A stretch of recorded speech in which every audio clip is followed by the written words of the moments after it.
Hello everybody, Kelly with Ace for EMS here with a brief video tutorial on EPCR documentation using the Image Trend software and a brief discussion on legally defensible refusals. First of all, how's your documentation used? Well, it's used for data collection.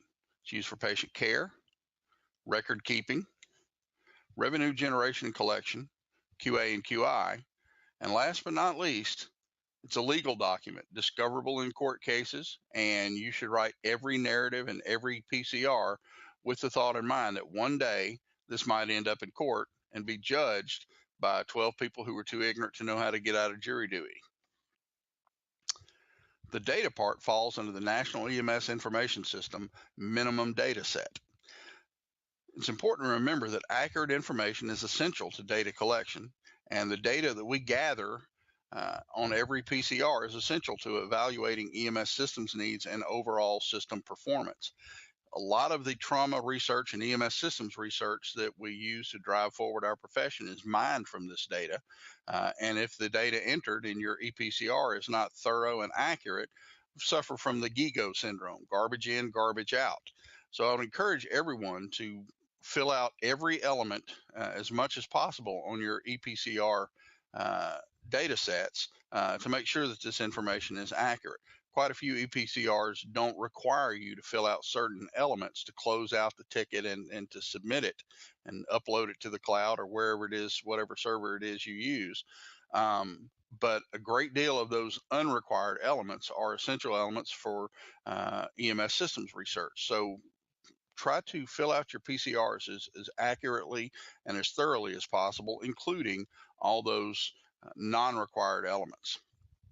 Those generally fall into administrative elements, demographics, and patient care elements. The administrative elements may be things like your run times, including one of the more important ones, time of arrival at the patient's side, all your dispatch times, vital signs times, your unit number, so on and so forth. Demographics on the patient, we want to know as thoroughly as possible information about the patient and the patient care elements as well. Documentation is the highest level of professional accountability. It's legally recognized as evidence in a court of law. It creates or destroys credibility depending on how well your narrative is written. It provides credible, pertinent patient information, and it establishes an adherence to or a deviation from the standard of care. Denise Graham, in her excellent book, The Missing Protocol, a Legally Defensible Report, wrote, "The written pre-hospital report legally documents pertinent patient information, includes all of the events of the encounter through final disposition of the patient. The information included in that report will be deemed reliable if the report itself is concisely accurate, well-written, and credible." Now, the final emphasis there in that last sentence is mine, but it's important to understand if the report itself is concisely accurate, well-written, and credible. If you don't write a good report, that destroys your credibility rather than enhances it. Some of the more common documentation problems we run into are deficiencies in assessment. You didn't write down certain assessment findings that are germane to the patient's condition. There were documented discrepancies between the protocol regimen and the documented care. It's not necessarily mean you can't deviate from protocol, but if you don't implement certain protocol steps, or if you deviated from the protocol, your narrative needs to include your reasoning why that deviation was done.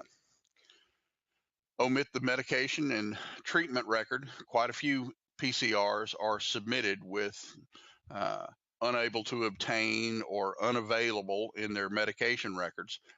This is essential information you should try to obtain on every single patient. Omission of the patient's response to treatment is often left out. For every treatment, there's an expected response, and you should record that or record the lack thereof if they did not respond to treatment. And the use of unapproved abbreviations and terms. You'll find that in law enforcement documents, particularly police reports, they use very little abbreviations because they know from long experiences that their paperwork often ends up in court, and they have been shredded in the past by defense lawyers attacking their credibility, particularly on those abbreviations and shorthand and jargon. The takeaway message here is that very few abbreviations are universally accepted, and you should try to avoid them at all costs. And if you do use abbreviations, make sure that their meaning is clear from the context of the report. And we also do a whole lot of documentation of unsupported conclusions. We do this unwittingly, not realizing that we're making conclusions and judgments and including subjective information in our PCRs. Quite a common problem. For example, there are 3 little words to get you sued that just about everyone uses in EPCRs in their narratives, and those words are awake, alert, and oriented. We use that to document a patient's current mental status, but it is actually not an objective finding. A lawyer would call that a conclusion based upon facts, not in evidence. For example, there are some other ones: awake, alert, and oriented, ETOH noted on breath, patient was drunk, patient appeared intoxicated, patient was belligerent and combative. All of these things are unsupported conclusions based upon facts, not in evidence. If you didn't write down the elements that you assessed or asked to make that conclusion, then there's no way you can support it and defend it when questioned on the stand. The general approach would be, rather than make the conclusion yourself, simply document the facts and let whoever is writing the report make the conclusions. So how might we document the facts upon which we base these conclusions? Well, let's use awake, alert, and oriented as an example.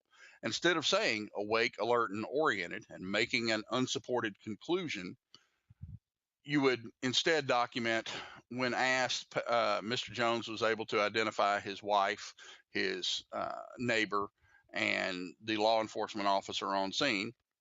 He was able to provide his demographic information, including name, date of birth, social security number, phone number, and address correctly and without hesitation or prompting. He was aware of the he was able to recount the incident prior to our arrival, stated that he fell off a ladder and hit his head, and when he woke up, his neighbor and his wife were standing over him and they called 911. He, when questioned, was able to state his current location.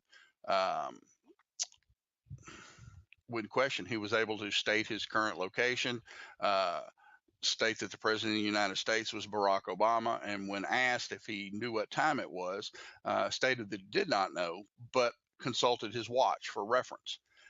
This sort of thing tells the jury, or tells whoever happens to be reading your report, the facts upon which you based your conclusion that the patient was indeed awake, alert, and oriented. But the old adage applies: if you didn't write it down, it didn't happen. And when you go try to explain yourself on the witness stand, the plaintiff's attorney, his job is to not allow you to say all that stuff. So if you didn't get it in your report, you don't get to talk about it. You only get to talk about what the plaintiff's attorney wants to talk about. So same thing with the rest of these unsupported conclusions. Rather than saying ETOH noted on breath, which, by the way, ETOH is an odorless and tasteless substance. You can't, or it's an odorless gas. You can't smell it. Or it's an odorless alcohol. You can't smell it. What you smell on people's breath is alcohol metabolites. So rather than say ETOH noted on breath, pause, insert this. Also, for example, documenting ETOH noted on breath, also an unsupported conclusion. Instead, you might say the patient stated that he had drank X amount of alcohol and a strong odor reminiscent of alcohol metabolites was noted on the breath. What you actually smell on a person's breath is not ETOH, ethyl hydroxide. What you smell are alcohol metabolites, specifically ketoaldehydes. Your body produces ketoaldehydes when it metabolizes alcohol. It also produces ketoaldehydes in diabetic ketoacidosis. and our noses are functionally incapable of distinguishing the two. So it's important to provide some context to that conclusion. In refusing care, a mentally competent adult or emancipated minor may refuse medical care if there's no evidence of impaired judgment due to drugs or alcohol.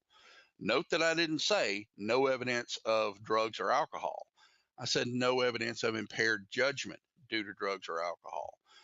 There's nothing to say that drugs or alcohol alone, the presence or ingestion of these substances, makes a patient incompetent to refuse care. You have to prove that they had impaired judgment and lack the present mental capacity to make decisions for themselves, which brings up the next point. The patient is fully aware of the consequences of the refusal. A defensible refusal is an informed refusal. Over half the litigation against pre-hospital providers involves refusals of treatment or transport. Just because a patient signed a refusal form does not relieve you of liability. As a matter of fact, the most important part of a refusal is the provider's written report, the narrative. It takes longer and more effort to defend a refusal than a transport, because when it comes right down to it, we can always defend bringing a patient to a hospital and higher level of care. It takes a lot more effort to defend a refusal leaving someone on scene. So if you're documenting or you're trying to talk patients into refusals to get out of work, you're going about it the wrong way, because it takes more time and effort to document a refusal than a transport. The informed refusal, a legally defensible refusal, generally follows this pattern. And think of this as your template for legally defensible documentation of those refusals. The A3, E3, P3 of refusal pattern. A3 stands for assess, advise, and alleviate. E is explicit, exploit, explain. P is persuade, protocol, and protect. And we'll go into those in some detail. First of all, you assess the patient's mental status and their legal capacity to refuse.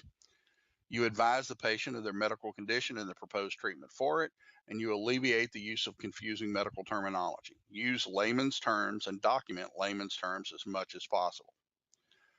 The E3 requires explicit explanations to ensure that voluntary refusal.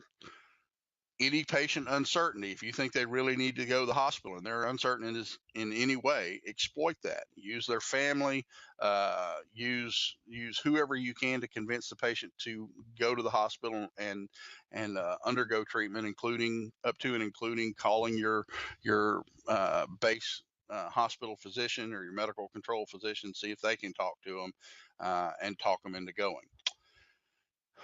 Quite a few of the patients who refuse care will tell you that they did not know that an ambulance would come back if called. So make a point to explain that the ambulance will return as needed, and even if they change their mind 5 minutes after we leave the scene, an ambulance will come back if called. And last, the P3 of refusal. Persuade the patient to reconsider treatment, apply your protocol as needed, and document the steps used, and protect yourself through thorough documentation. That's the A3, E3, P3 of refusal. And that's an excellent template to protect yourself should a refusal of care ever come to court. When we're trying to document a refusal and a patient's mental capacity, rather than just say awake, alert, and oriented and leaving it at that and giving an avenue to attack our credibility based on that unsupported conclusion, you want to document a patient's present mental capacity. In other words, do they have the decision-making capability to legally refuse care? Are they with it? And it requires a little more than just documentation of their orientation. So the first thing you do, there are 3 elements to this: memory and recall, orientation, and cognitive ability. And you'll document each one of these things. First is memory and recall. Have the patient memorize 4 words and repeat them back to you at the end of the exam. We might say something like, sir, I know you don't want to go to the hospital, and I'm not going to take you anywhere against your will, but you need to answer a few questions for me to make sure that you're competent to refuse care. So I want you to remember 4 words horse, apple, car, television. Repeat them back to me, please. Have them repeat them several times, and then at the end of the exam, ask them to repeat those questions, repeat those answers, and document their response. Memory and recall. Orientation. Don't document the conclusions, document the questions asked and the answers given. So rather than say awake, alert, and oriented times 4, document the facts upon which you base that conclusion. And the last is cognitive ability. The first two elements of these, memory and recall and orientation, a lot of that is hardwired information we can spit out even when we're significantly compromised. Most people know who the President of the United States is. Most people know their phone number, know their address, know their date of birth, all of these kind of things. They can be significantly compromised mentally, but still be able to relay that information. You want to ask them to do something that requires some mental exercise. Testing their cognitive ability may be something as simple as doing coin combinations or the serial sevens, which you ask them to count backwards from 100 by 7, or a simple little brain teaser question that's fairly easy to answer, but requires them to put some thought into it. One of my favorites is coin combinations. I'll ask a patient to calculate in their head a combination of coins and tell me their value. So I'll say, sir, add this up in your head and tell me how much it's worth. If I give you 2 quarters, let him add it up. 3 nickels, add that up. A dime and 2 pennies. If they can add that up in their head and tell me how much it's worth. 2 quarters, 50 cents. 3 nickels, that's 65 cents. A dime, 75 cents. 2 more pennies, 77 cents. And you would document, when asked to calculate a coin combination consisting of 2 quarters, 3 nickels, a dime, and 2 pennies, patient was able to successfully calculate it as 77 cents. You could also ask them simple thing like, is Mickey Mouse a cat or a dog? And of course, if he says, well, no, he's a mouse, you document that, and that shows some pretty significant or some adequate cognitive ability. Or who do you call your mother's brother?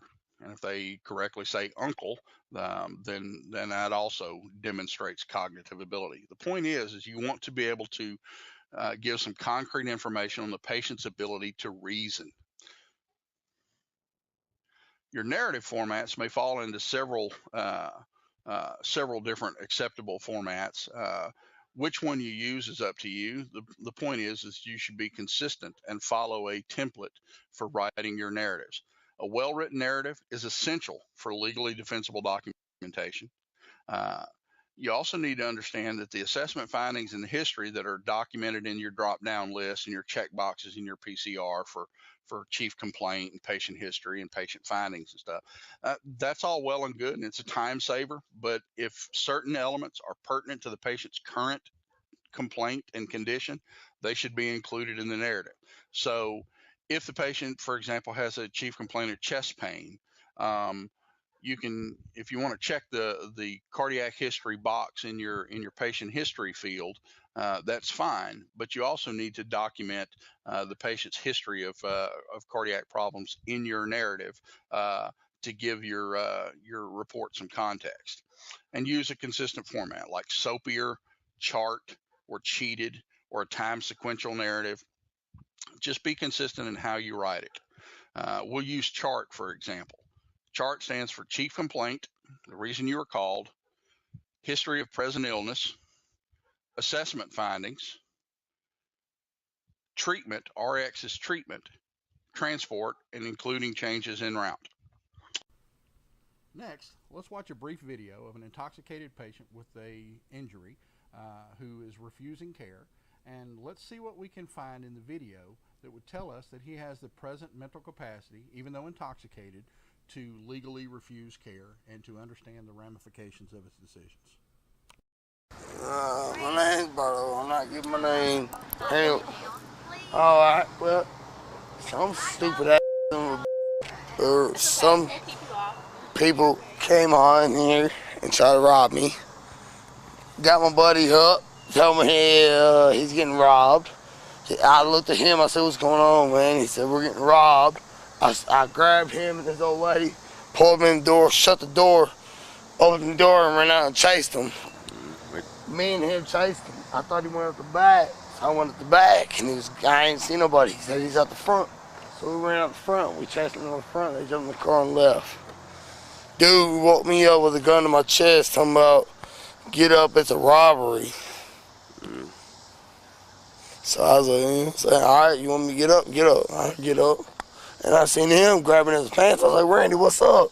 And he was like, they're robbing us. I was like, robbing us, my mother, excuse me, my ass, you know what I'm saying, my butt.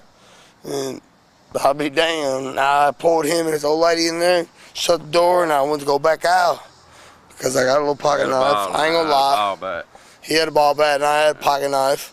And I was going out there to, you know, handle it. He's trying to mess with my family, you know what I'm saying? So I went to handle it. And they were done down the road and took off by me. Were you afraid chasing them? No. He put that gun to me, and it was just pure instinct to get up and just try to take it. I tried to take it, and that's why he ran out the room. He ran out the room, and I see Randy with his pants in his hand. I was like, all right, what's going on, Randy? He said, they're trying to rob us. I said, he is. So I pulled him and his old lady in there, shut the door, and I was like, all right, we got him. Let's go out there and get him. So me and him went out there. And so you actually chased him down the street? Chased him. Well, and they had a big gun. They had it to my chest. Well, that's how I got woke up. Yeah, Hold it to my I was the chest. first one to get woke up. I was the first one to get woke up. Yeah. He opened up the door. He said, "Get up now. Get your ass now. Get up now." And I said, "What's going on?" He said, "I'm robbing y'all. Get up now." You know. And I woke her up and shot up. And then the other dude came, woke me up. They tried to put with a gun in my chest. I'm gonna get up. It's a robbery. And I looked at Randy, and he had his pants. He was in his boxers. I was like, "What's up, Randy?" He said, "They're robbing us." I said, "They're robbing us." So I pulled him in the bedroom and slammed the door. And when you know, he grabbed a baseball bat, I had my little knife. We opened the door. We were gonna go out there and handle our business, but. So they got some money. Yeah, they took my money off the table. Flat screen TV. Flat screen TV. Took it off. I mean, was it a pretty big size TV? You had to. Yeah, 47. 42. 42, 47. So you said you thought that this was someone that you knew or knew you. No. Yeah, they know. They know this house. They've been here. And they said, I think they told Because people they that went to had the money exact rooms. They didn't just go anywhere. They went to exactly where stuff was. They didn't just go anywhere. They went right to the site. They know where everything is. Yeah. So they went right to everything. You know what I'm saying? So did you have an idea? Were you able, to give the police a list? I think. No. No. I was in the zone of killing. I was in the zone of killing. If I'd had a gun, I'd have blew their brains out right there. They're lucky I didn't have a gun because they'd have been still living in the hallway. Yeah, I swear to God. No mask. They came on in with no mask. One or two of them had their shirt like this with pistols. How many were it? Three of them. I know it was dark, but were you able to give the police a pretty good description? Not really. They flashed the lights, and by the time I knew what was going on, they was running out. I mean, they was in and out. They woke us up, and I don't think they expected that many people to be in the house. Once they seen that it was me and him and two other people and a dude on the couch, this was 5 of us in the house. They wasn't expecting that. They was thinking that one lady was going to be on by herself. Do you think you'll take, extra precautions now, since this has happened to you? No. Yeah, most definitely. No. Most definitely. No. They planned it, and they seen what happened. They will not come back. They will not come back. If they come back, I'm right here. I'm at this house, 6211 Bymore Drive.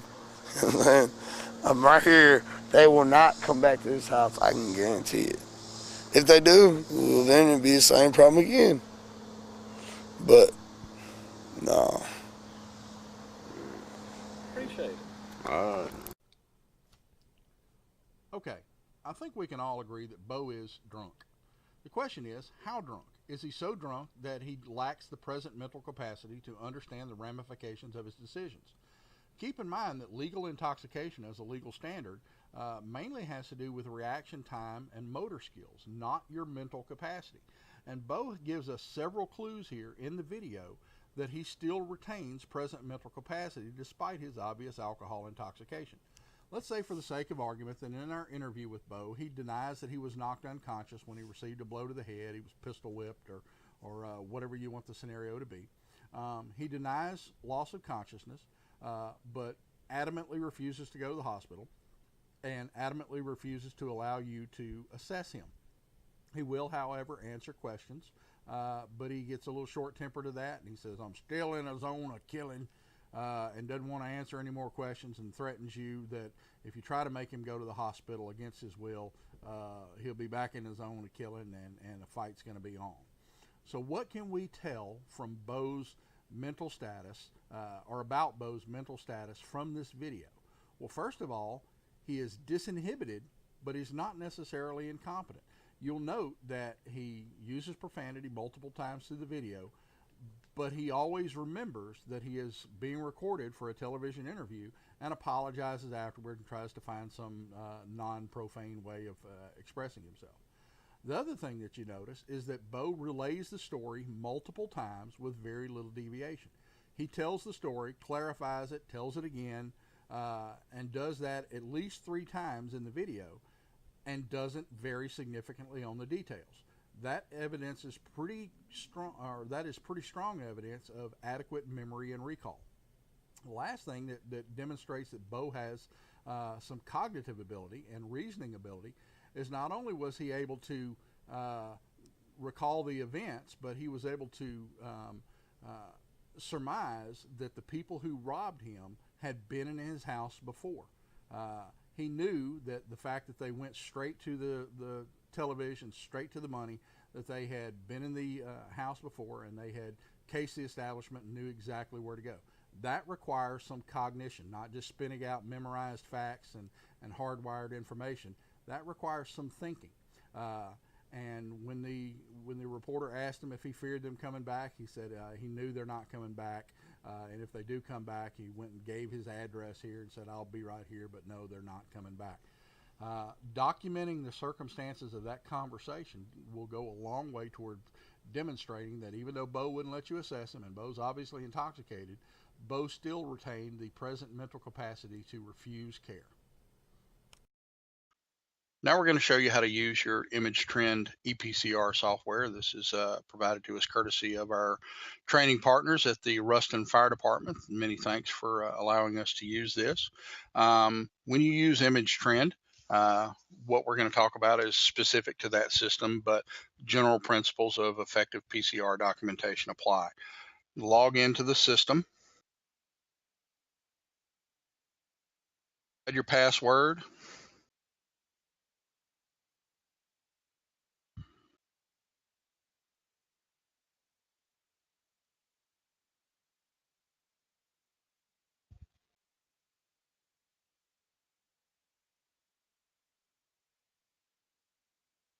And when it loads, you agree to the following data privacy statement, click yes. And it brings up the Image Trend EMS Service Bridge cloud software. Click on Incidents, click Add Run.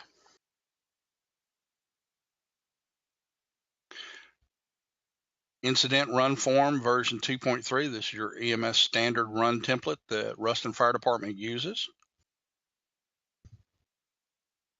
Okay. Incident info.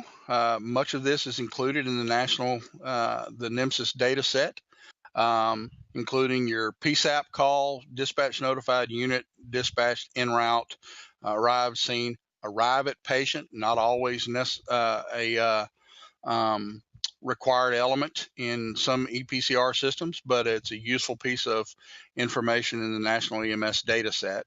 So try to get as many of these blocks filled in. Most of the stuff will be automatically uploaded via your CAD system, your computer-aided dispatch system software. You can list your first responder agencies there, and whether it was a disaster and other services are at scene. So using old Bo there as an example, we'll go ahead and fill out some of these elements. We'll use our current time, which is 12:07 p.m. as our PSAP We'll use 12 o'clock actually as our PSAP call. Okay, dispatch notified, pretty much the same time. We're going to be generous and give them a shoot time of 1 minute, 60 seconds, which is a fairly reasonable target from receipt of a call to dispatch of the appropriate responding units. And the unit got in route within 60 seconds. Arrived at scene, we'll say they have a 5-minute response time. And they arrived at the patient 30 seconds, 60 seconds after that. They had a 10-minute scene time, which is being generous quite often. And they arrived at destination 8 minutes later. So we'll call it, all right. Their drop time at the hospital, we'll say that they had a little wait time on the ER, holding up the ER wall for a while until they cleared bed space, but they managed to get back into service at 12:55.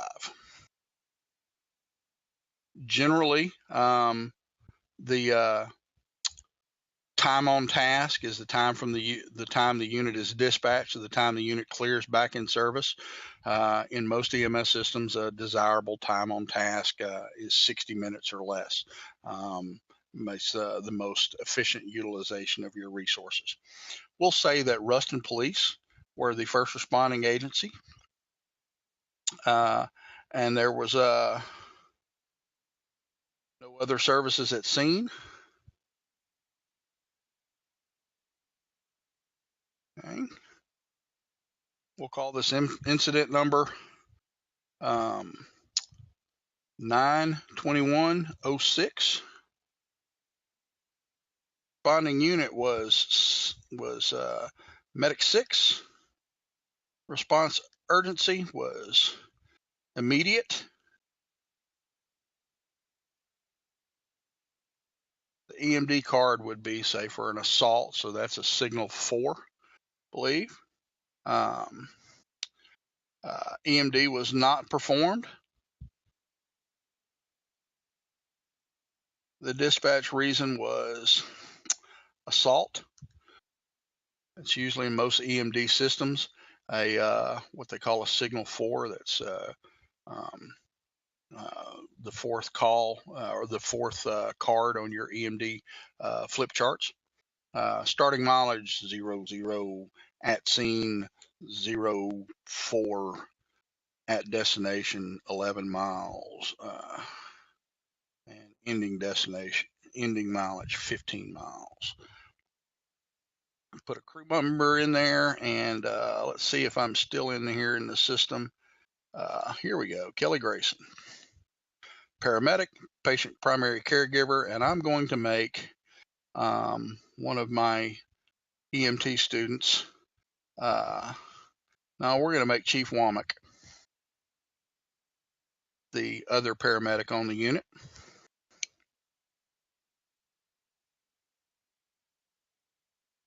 Facility code, they went to North Louisiana Medical Center.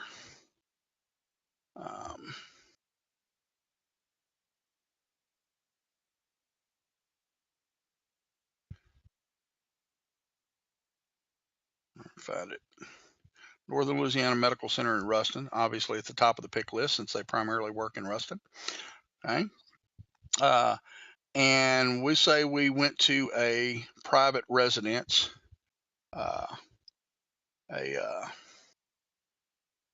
home or residence. Here we go. Move on down there. There were no barriers to patient care. Click Save and Continue. And it brings you to your next field. All of this initial field was the incident info, primarily the statistics and administrative stuff necessary for the National EMS data set and for our own internal record keeping. Okay. The destination type was North Louisiana Medical Center. It was a hospital. It was the, actually, no, we're going to do this as a refusal. So we're going to click not transported. And since not transported, it automatically fills not applicable for your response request, destination determination. The 911 caller, we'll say, was a third-party caller. Primary role of the unit was a ALS ground transport unit, even though we did not transport today. Response deposition was patient refused care. Okay. Since the patient refused care and transport, we didn't have the patient transferred to, there was no transfer of patient care info. Response mode to the scene, we responded, lights and sirens, because it was dispatched as an emergency call. Mode from scene was not applicable. Vehicle type, ambulance. There was no dispatch delay, no response delay.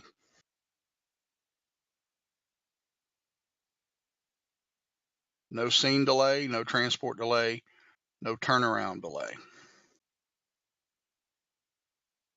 We're writing this call up as a refusal.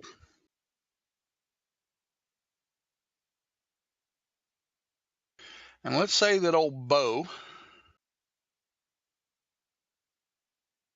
his name Bo Hardhead,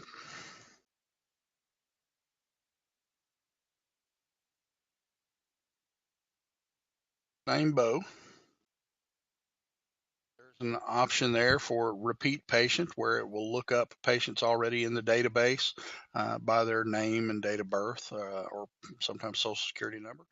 Let's say that today was his birthday, and that is why he is so intoxicated. He was celebrating his birthday.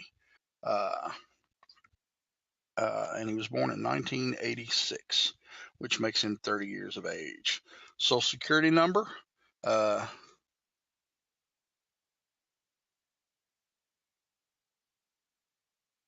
just make one up. Social security number is usually not a required tab. Some people, for information security and fears of identity theft, will not provide their social security number. Get it if you can. If you can't, move on. Okay.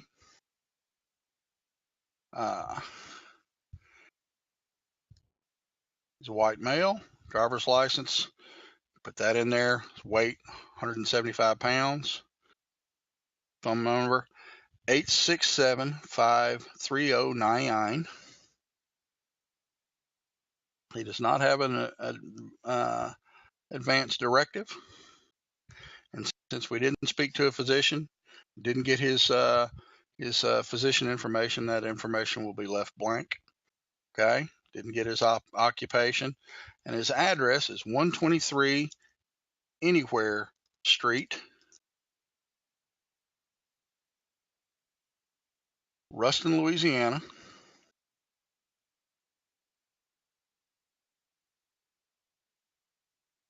Okay.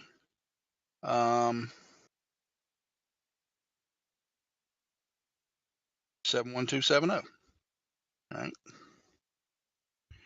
And we save and continue.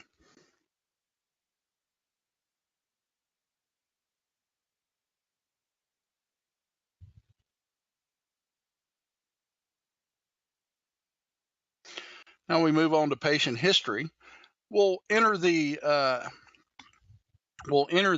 information, what little we can gain from Bo, because he wouldn't allow us to assess him, and he was pretty adamant that he didn't want any treatment or transport, signed his refusal form. So we just need to document this stuff. He got a black eye from an assault, so eye injury from assault.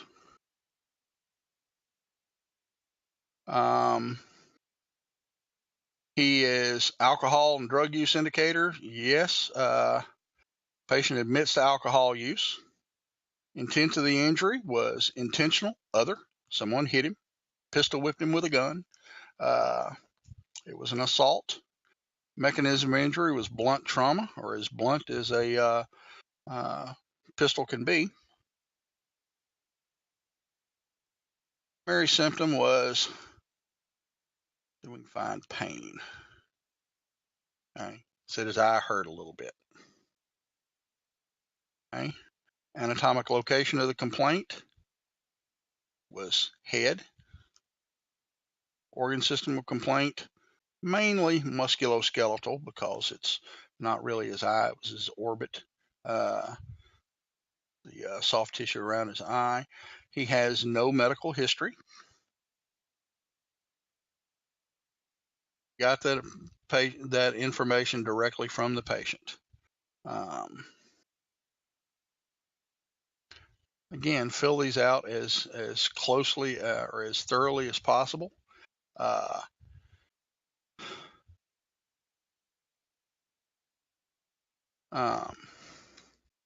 just going to say has NKDA, no known drug allergies. Make sure you actually ask that. Otherwise, it stands for not known, didn't ask. We're going to save that. He takes no medications.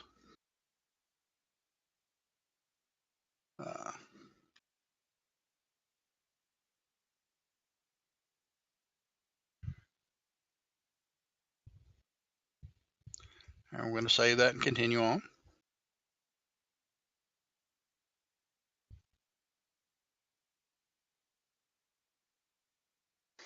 All right.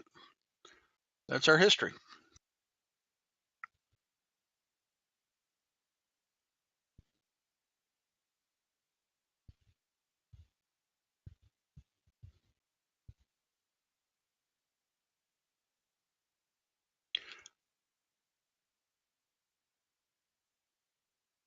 There's our crew ID.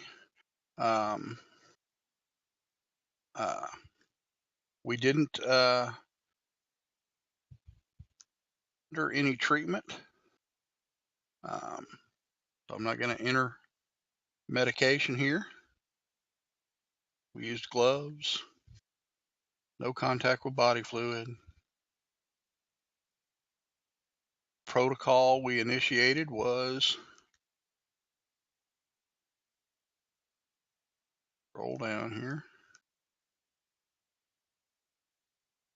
refusal of care and transportation protocol.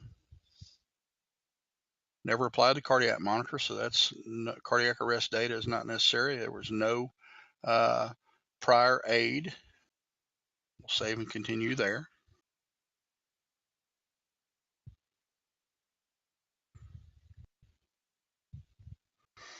Okay. We put our impression, and it's going to be traumatic injury, got a black eye, no secondary impression. Since we did not transport him, he was not moved to the ambulance, and positioned during transport and moved from the ambulance is not necessary, and neither is safety equipment or vehicular information. If the patient was in a vehicle, the mechanism of injury, where he was located in the vehicle, the area he was impacted, vehicle was impacted, and whether he was still in the vehicle or ambulatory at scene, or that sort of thing, can be recorded here. And patient and hospital disposition can also be recorded, typically brought to the emergency department. If you know that, if you don't put it. He was not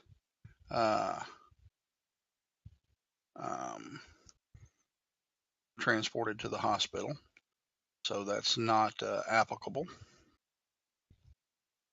All right, now we put in our narrative, and that's the stickler.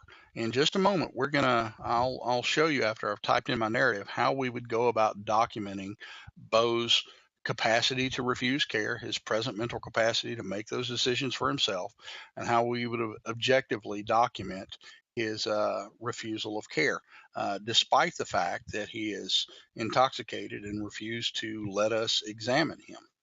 Okay, now that we have typed out our narrative, we'll see for an example of what a narrative would look like for this refusal of care. I'll just go ahead and read it to you. Called for a 30-year-old male injured in an assault robbery, struck in the face with a handgun, sustaining a contusion to the left orbit just left of the bridge of the nose. Patient exhibits symptoms of alcohol intoxication, including slurred speech, disinhibition, as evidenced by his use of profanity and subsequent apologies, and unsteady gait. He also exhibited a strong odor of alcohol metabolites and admitted to drinking a whole bunch of beer over the last 4 hours, both prior to and following the incident in question. Patient denies loss of consciousness, stating, "I was in a zone of killing," and refused to answer further history questions or all physical assessment. He adamantly refuses ambulance transport, stating, "You some bitches try to put me in that ambulance, there's going to be a fight. I'm still in a zone of killing."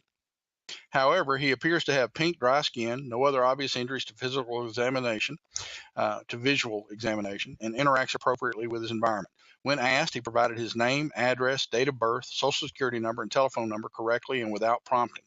Recognized his friend Randy by name, as well as the name of the television reporter present. When asked if he recalled the incident in question, he states, "Yeah, we was robbed and I got pistol whipped." He demonstrates adequate memory and recall, as evidenced by his recounting of the event without variation at least 3 times, and answered all the reporter's questions appropriately. He was able to surmise that his attackers had visited the house before because they knew exactly where to look for valuables. When asked to calculate a coin combination consisting of 2 quarters, 3 nickels, a dime, and 2 pennies, patient correctly answered 77 cents. Patient was advised that he may have an internal brain injury and fractured facial bones, which could cause eye impairment, neurological impairment, or death if left untreated, and he indicated he understood this by stating, "Yeah, maybe, but if my brain starts swelling, I'll get Randy to take me to the hospital." The patient was asked to sign an AMA refusal form and instructed to call an ambulance if he changed his mind or if symptoms worsened. And that would be pretty much your narrative. And that's how you go about documenting present mental capacity for refusals.